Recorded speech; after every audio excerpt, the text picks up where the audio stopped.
मेरा नाम आर्यन है और मैं 15 साल का हूँ। अक्सर लोग कहते हैं कि इस उम्र के लड़कों को भूतों से डर नहीं लगता, लेकिन उस एक रात ने मेरा ये भ्रम हमेशा के लिए तोड़ दिया। हमारे पुराने घर की छत पर एक छोटी सी अटारी है जिसका दरवाजा बरसों से बंद था। घर वाले कहते थे कि वहाँ पुरानी यादें और कबाड़ रखा है, पर मुझे हमेशा ऐसा महसूस होता था कि वहाँ कोई और भी रहता है। उस रात पूरे घर में सन्नाटा था।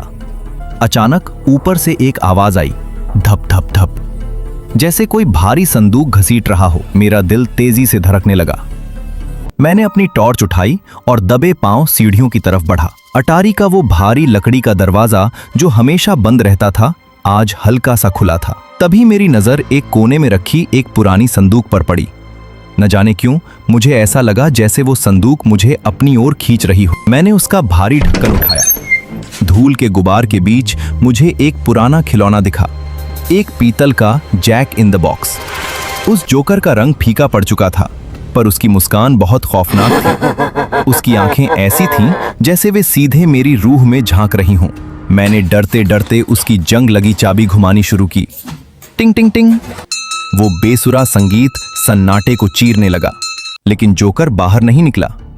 खौफनाक मोड़ मुझे लगा शायद खिलौना खराब है।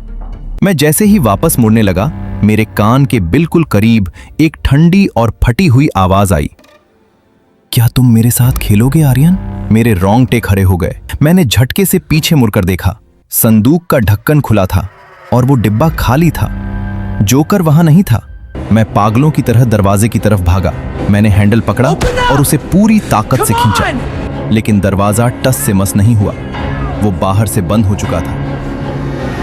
मैंने मुड़कर देखा, वो जोकर मेरे सामने खड़ा था। उसकी मुस्कान अब उसके कानों तक फैल गई थी और उसके हाथों में एक पुरानी जंग लगी कैंची थी।